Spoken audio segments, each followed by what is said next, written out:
Today, we're diving into the story of a true retail giant, Woolworths. And let me tell you, it's quite a story. We're talking about a massive stock market shock, the deep-seated problems it brought to light, and the huge, kind of risky plan they put in place for a comeback. So yeah, let's get right into it. You know, it's a question that probably keeps executives up at night. And for one of Australia's most well-known companies, this wasn't just some business school hypothetical. Nope, this was a very real, and I'm sure very painful day that really changed the game for them. 13%. Just let that sink in. That's how much Woolworths stock price dropped in a single day. We're not talking about a little dip here. This was a market earthquake that vaporized billions in value and had alarm bells ringing everywhere. The big question is, why? What on earth happened? Okay, so to really get the comeback story, you first have to understand the collapse.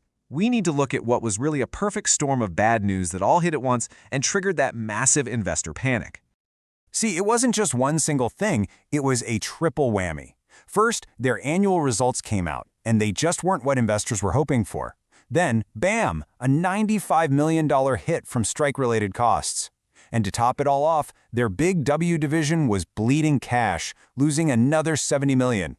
You put those three things together, that's a huge red flag for anyone holding the stock. But here's the thing, that 13% drop, it wasn't just about one bad news day. It was really a symptom of some deeper problems that had been brewing under the surface for a while. So let's peel back the curtain a bit and look at the company's financial health leading up to this point. This phrase, a volatile trajectory, really hits the nail on the head. One of the best ways to check a company's pulse is to look at its earnings per share, or EPS.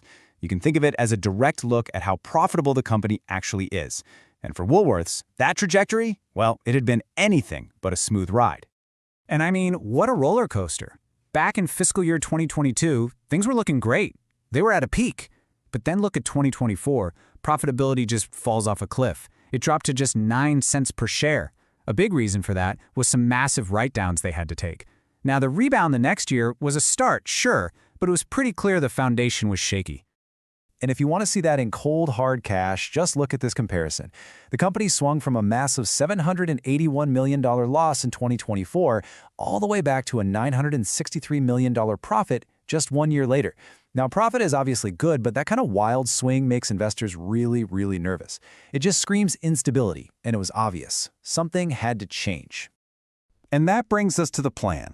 Faced with all this volatility and a pretty freaked out market, Woolworths management unveiled a really bold new strategy. It was a whole blueprint built around one very, very big number, $400 million. So how in the world do you find $400 million in savings every single year? Well, the plan basically had two main pillars. First, automate and modernize the entire supply chain. And second, restructure the whole operation to be leaner and more efficient. It was a direct attack on their own costs. But you know, the plan wasn't just about cutting costs. It was also about making smart investments to grow the business.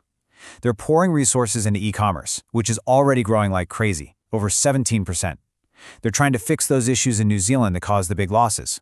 And most importantly, they're doubling down on their main moneymaker. And when we say main moneymaker, we mean it. I mean, look at this. Nearly 75%, 3/4 of the company's entire revenue comes from its Australian food division.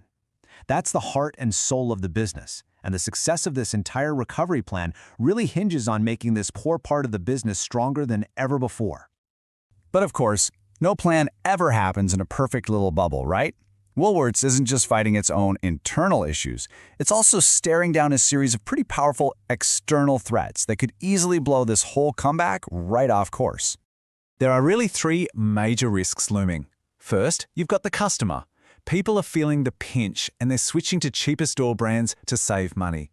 Second, the competition is just relentless, especially from their main rival Coles and all the discount chains. And third, the government is starting to look very closely at supermarket pricing, which could mean new regulations. Any one of those could throw a real wrench in the works. So, you've got this bold plan on one hand, but some very real risks on the other. Where does all of that leave Woolworths today? Well, let's take a look at how the market is valuing the company right now, because it tells us a lot about what people are expecting to happen next.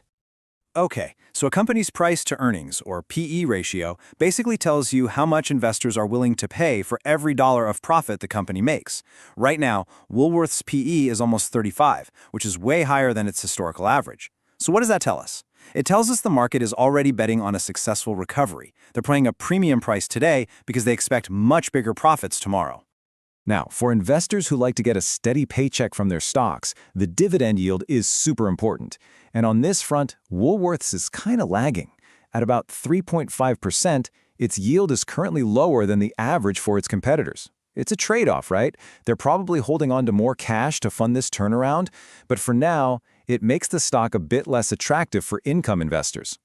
So, when you put it all together, the Woolworths story right now is really all about tension. That big market shock revealed some deep problems. And in response, the company has a very clear, very aggressive plan. But success is absolutely not guaranteed, and the path forward is kind of like a tightrope walk.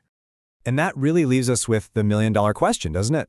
The company is betting its whole future on becoming more efficient, more automated, more focused. But will trimming all that fat and trying to weather these external storms actually lead to a stronger, more resilient company for the long haul? Well, only time is going to tell.